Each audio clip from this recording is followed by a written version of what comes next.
చెప్తున్నారు నాకైతే అర్థం కావడం లేదు. అంటే భయం లేదు. గవర్నమెంట్ అంటే చట్టాన్ని చూస్తే ఏమాత్రం కూడా లెక్కలేనితనం, ఇష్టానుసారంగా చేసే పరిస్థితికి వచ్చారు. ఇంకొక పక్క construction in Tadepalli irrigation department చాలా స్పష్టంగా చెప్పారు, ఇది ఇవ్వడానికి వీలు లేదు అని చెప్పినా వైలేట్ చేసి ఇచ్చే పరిస్థితికి వచ్చారు. నెక్స్ట్ ఇంకొక పక్కన మీరు చూస్తే ఇది దగ్గర 8,086 ఎకరాలు, 8,086 మందికి 13,081 ఎకరాలు భూమి ఇచ్చే పరిస్థితికి వచ్చారు.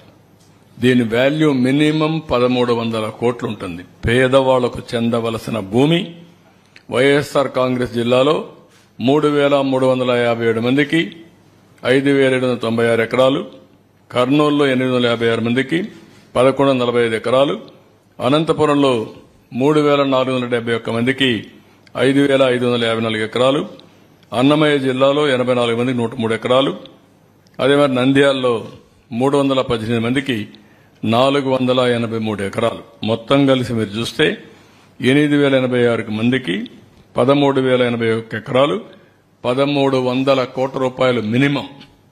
దానికంటే ఎక్కువే వాల్యుయేషన్ ఉంటుంది. అంత భూమి దారాదత్తం చేసే పరిస్థితికి వచ్చారు. నెక్స్ట్ ఇంకొక పక్కన మీరు చూసినప్పుడు ఇది కొత్త method, assigned lands. Assigned land అంటేనే ఆ బాధితుడికి ప్రొటెక్షన్.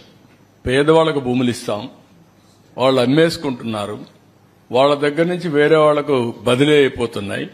అలాంటప్పుడు అసైన్డ్ అంటే ఎవరైనా గాని రాసుకున్నా అది చెల్లదు, రిజిస్ట్రేషన్ చేసుకున్న చెల్లదు, అది నేరం కూడా.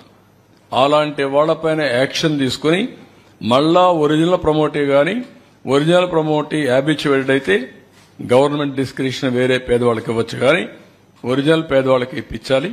వాళ్ళ అమాయకత్వం మీద వీళ్ళ ఇష్ట ప్రకారం చేయడానికి వీలు లేదు. ఇలాంటిది మీరు చూస్తే పెద్ద ఎత్తున భూములన్నీ ముందు ఇష్టానుసారంగా చేయడం, పర్చేజ్ చేయడం, అసైన్మెంట్ ల్యాండ్స్ అని చీప్గా జీపీఏతో, అక్కడి నుంచి ఆఫీసర్స్ ని గట్టిగా బెదిరించి ఫ్రీ హోల్డ్ చేయడం. ఇది ఒక చాలా వరకు పీఓటీ యాక్ట్ కూడా వైలేట్ చేసే పరిస్థితి.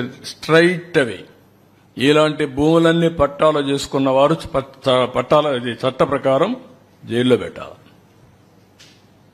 దాంట్లో ఇంక ఎగ్జిక్యూషన్ లేదు, ఎగ్జంప్షన్ లేదు. ఎంత దుర్మార్గం అంటే ఇదే మార్గ అసెంబ్లీలో మీరు చూసింటారు. కంబైన్డ్ ఆంధ్రప్రదేశ్లో 600 ఎకరాల భూమి ఇడుపులపాయలో ఇదే మారిగా పేదవాళ్ల భూములన్నీ పట్టాలు చేసుకుంటే మేము ఆ రోజు సర్వే చేపించి హెలికాప్టర్ పంపించి, ఇది డ్రోన్ పంపించి హెలికాప్టర్ పంపించి మొత్తం ఫోటోలను తీసుకొచ్చాం, విమానం పంపించి మొత్తం సర్వేలు తీసుకొచ్చాం.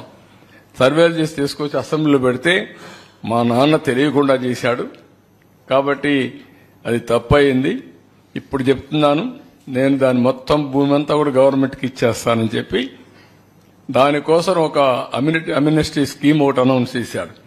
ఎవరైనా తెలియకుండా మీరు భూమి కానీ మరిగా పట్టా చేసుకోవాలంటే మీరు కూడా ఇచ్చేయండి, మీ మీద కూడా కేసులు ఉండవని. ఇప్పుడు వీళ్ళు ఏమన్నా నాకైతే అర్థం కావడం లేదు. ఆ రోజు మేము ఫైట్ చేశాం, ఈ రోజు కూడా ఇవన్నీ చేసి ఎవరైతే తప్పు చేయని వాళ్లపైన కేసులు పెడతారు. ఇలాంటి ఇష్టానుసారంగా లూటీ చేస్తూ ఇష్టానుసారంగా ముందుకు పోయే పరిస్థితికి వచ్చింది. నెక్స్ట్ ఇక్కడ మీరు చూడండి, జనరల్ గా రాజముద్ర అది ఆంధ్రప్రదేశ్ ప్రభుత్వం. ఇక్కడేంటి, దీని మీదనే పెద్ద ఎత్తున మేము పోరాడాం. శాశ్వత భూ హక్కు మరియు భూరక్ష పథకం. ఏదో ఈయనిచ్చినట్టు ఆ భూమిని తరతరాలుగా వారసత్వంగా భూమి వచ్చింది, కష్టార్జిత భూమి వచ్చింది. ఆ భూమి అతను కొనుక్కుంటే ఈయన ఫోటో వేసుకుని ఊరిగే పరిస్థితికి వచ్చాడు. ఇవన్నీ కూడా ఒక మనిషి యొక్క అహంభావం. నాకు ఎదురు లేదు, నా ఇష్ట ప్రకారం చేస్తాను, ఏం చేస్తే చెల్లుబాటు అవుతుంది అనే అహంభావంతో పోయే పరిస్థితికి వచ్చారు. దీని ఖర్చు 13 కోట్లు. అంటే పబ్లిసిటీ పిచ్చి పరాకాష్ట. ఆ పిచ్చికి కూడా అద్దులుంటాయి. భూమి వాళ్ళ సొంతం, వాళ్ళ తల్లిదండ్రులు, వాళ్ళ కష్టార్జితం, దానిపైన ఈయన ఫోటో బలవంతంగా వేసి ఇవ్వడం. అంటే ఇది క్లియర్గా ప్రభుత్వ అధికార యంత్రాంగాన్ని, ప్రభుత్వ అధికారాన్ని దుర్వినియోగం చేయడం ఇష్టానుసారంగా. నెక్స్ట్ ఇంకొక పక్కన ఇది వైఎస్ఆర్ ఆయన ఫోటోలు సర్వే చేసి సర్వే రాళ్ల పైన ఆయన బొమ్మ వేసుకోవాలని మళ్ళా పేరు వేసుకున్నాడు. ఆ బొమ్మ వేసుకుంటే కొంతమంది సజెస్ట్ చేశారని, ఇది నవ్వులాట కాదు, సజెస్ట్ చేశారని.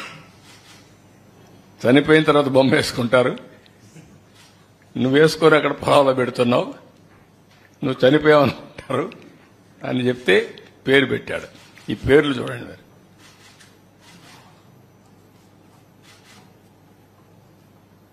దీనికి ఖర్చు ఎంత? దగ్గర దగ్గర 640 కోట్లు. గ్రనేట్ కావాలి దీనికి.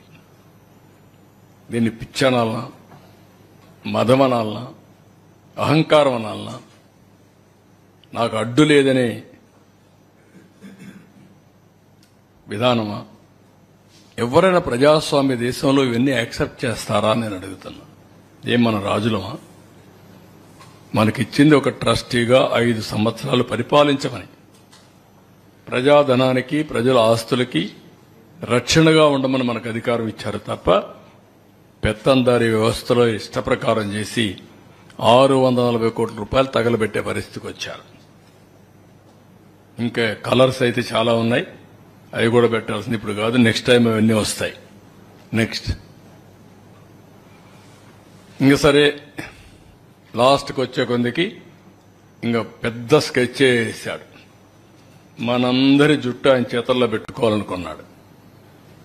కడాన ల్యాండ్ టైటిలింగ్ యాక్ట్. ఇది చూస్తే, ఈ యాక్ట్ చూస్తేనే భయంకరం. మొత్తం నీతి ఆయోగ్ చెప్పింది నేను చేశాను అన్నాడు. దేశంలో ఎక్కడా ఈ చట్టం అమలు కాలేదు. ప్రజల ఆస్తులందరూ కూడా భయపడిపోయే పరిస్థితికి వచ్చారు. ఇది చూసిన తర్వాత మీరు చూస్తే నో అపీల్స్, సివిల్ కోర్ట్సే లీవ్, నేరుగా హైకోర్టుకే వెళ్ళాలి. ఇంకొక పక్కన దీంట్లో మనం చూసినప్పుడు ప్రైవేటు వ్యక్తులను కూడా ల్యాండ్ టైటిలింగ్ ఆఫీసర్గా పెట్టుకోవచ్చు. అంటే ఆయన సాక్షిలో పనిచేసిన పెడతాడు. మన సాక్షిలో పనిచేసిన గవర్నమెంట్లో పెట్టాడు. అదే మరి వాళ్ళ గుమస్తాలందరినీ తీసుకుని పెట్టుకునేవాడు. అంటే ఎంత అహంభావం. అందుకే ఈ యాక్ట్ని ఫస్ట్ క్యాబినెట్లోనే తీసుకొచ్చాం, రద్దుకు రికమెండ్ చేశాం, దాన్ని రద్దు చేస్తున్నాం. కానీ ప్రజలకు తెలియాలి, ఆ యాక్ట్ యొక్క వివరాలు ప్రజలు చర్చించాల్సిన అవసరం ఉంది. అందులో ఉండే దురుద్దేశాలని అర్థం చేసుకోవాలని చెప్పి నేను కోరుతున్నా. నెక్స్ట్ మొత్తం యాజ్ ఆన్ టుడే ఇవన్నీ కూడా పైలట్ ప్రాజెక్ట్ అనుకోండి, ప్రూఫ్ ఆఫ్ కాన్సెప్ట్ అనుకోండి, కొన్ని వివరాలే మాత్రం వచ్చాయి. ఈ వివరాలన్నీ మీరు చూస్తే విశాఖపట్నంలో 40,000 ఎకరాలు, 40,000 కోట్లు మేము ఆ రోజు చెప్పింది అంత ఉంటుంది. ఇప్పుడు దీంట్లో వచ్చినట్టే మాత్రం 4,469 కోట్లు. ఈ 6-7 కేసులు నేను ఎస్టాబ్లిష్ చేసిన కేసులు. ప్రకాశంలో 101 కోట్లు, తిరుపతి 270 కోట్లు, ఇంకా చాలా ఉంటుంది, కొన్ని వేల కోట్లు ఉంటుంది తిరుపతి. చిత్తూరు 99 కోట్లు. Excessive rate for house sites కి ఇచ్చింది 6-7 వేల కోట్లు. మా వాళ్ళు ఇప్పుడు వచ్చింది మాత్రం 2,850 కోట్లు.